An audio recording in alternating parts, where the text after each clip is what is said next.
When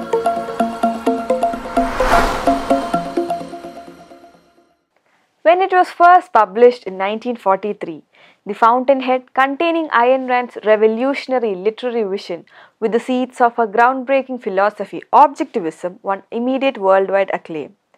This modern classic is the story of intransigent young architect Howard Roark, whose integrity was of unyielding as granite, of Dominique Francon, the exquisitely beautiful woman who loved Roark passionately but married his worst enemy, and of the fanatic denunciation unleashed by an enraged society against a great creator.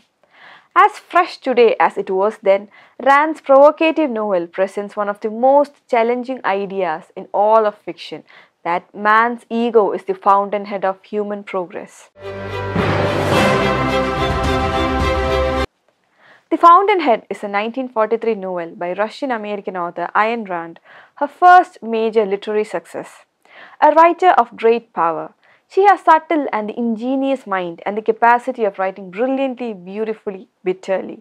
This is the only novel of ideas written by an American woman that I can recall, quoted the New York Times. Alice O'Connor, better known by her pen name Ayn Rand, was a Russian-born American writer and philosopher. She is known for her fiction and for developing a philosophical system she named Objectivism. Born and educated in Russia, she moved to the United States in 1926. An epitome of versatility, Ayn Rand was a screenwriter, playwright, philosopher, political activist, and a best-selling author. She is best known for her two best-selling novels, The Fountainhead and Atlas Shrugged. Ayn Rand was an ardent supporter of rational and ethical egoism and rejected ethical altruism. Ayn was also a supporter of the popular laissez-faire capitalism concept for the protection of individual human rights. The architectural profession serves as the backdrop for the novel.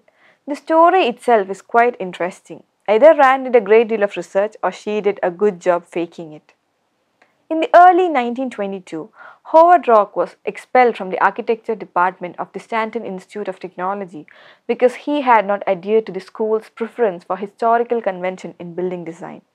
Roark goes to New York City and gets a job with Henry Cameron. Cameron was once a renowned architect but now gets a few commissions. In the meantime, Roark's popular but vacuous fellow student and housemate Peter Keating, whom Roark sometimes helped with the projects, graduates with high honors. He too moves to New York, where he has been offered a position with the prestigious architecture firm Francon and Hare. Keating ingratiates himself with Guy Francon and works to remove rivals among his co-workers. After Francon's partner, Lucius Hare suffers a fatal stroke brought on by Keating's antagonism, Francon chooses Keating to replace him. Meanwhile, Roark and Cameron create inspired work but struggle financially. And thus goes the plot. This is a modern masterpiece, Rand's reformation and restatement of Nietzschean mythos. This was beautiful yet brutally simple, shockingly hypnotic, like a bullfight, difficult to watch, but you cannot turn away. Many archetypal characters, very influential, and how many insidious modern-day villains began as Elsewhere Toohey, how many strong idealists descend from the Howard Roark model.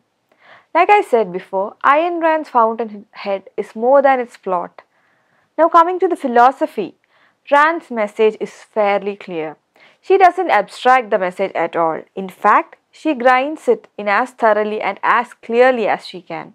The book provides us with Howard Roark as Rand's idea of an ideal man. He never falters in his convictions. He remains completely independent and relies on nobody. His only interest is to his work, to the manifestation of his creative genius. He doesn't care what others think. He only cares about his own productive achievements. He is an egotist, a term which carries a positive connotation in her book. She argues that it is the egoistical desire of a man that built great civilization. All that which proceeds from a man's independent ego is good. All that which proceeds from a man's dependence upon men is evil. The book is full of weaker people like Peter Keating. Keating lives through the thoughts and feelings of others. He is completely dependent upon others to justify his existence. Through Roark and Keating, Rand asserts that dependence upon other men is evil in nature.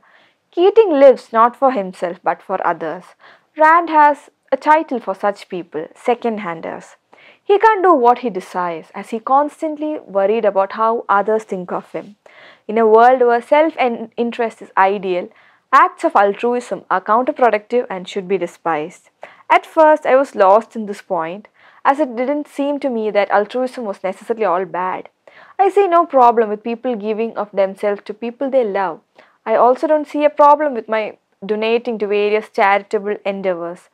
After reading the Fountainheads, I now see that such acts are not altruism. Altruism is the unselfish concern for the welfare of others, a state of complete selflessness. When I give to those I love or to the causes I believe in, my actions are selfish. I provide for my family because I hold them to be the most important thing in my life. That check to the orphanage, which go towards providing a better life for children. Charity and kindness are not altruism, they are actually quite selfish acts. However, to an extent, society seems to feel that I should give to those who are less fortunate with no care for myself simply because the intended recipient is deemed to need such assistance by those who insist that I give it. Most social welfare programs are like this. I am forced to pay taxes on my earnings, which are then distributed to others via a variety of social programs, despite the fact that I have no interest giving in such a fashion. This is nothing more than forced altruism. Overall, this is not only a great fiction, but Rand also has some great ideas which are presented with an uncanny amount of clarity that get me engaged for the entire 700 pages. The characters are well developed. I found myself attached to some while despising others. There is adequate conflict to keep the plot moving. While I understood the motivations of actions carried out by Dominique and Roark, the actions in themselves bordered on the edge of extreme. At various times in the book, both engage in acts of violence and destruction which don't seem completely rational.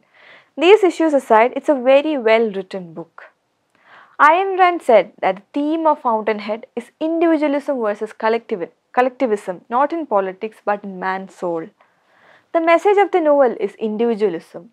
Follow your own rational judgment, act according to your own standards, and live for the sake of your own values and happiness.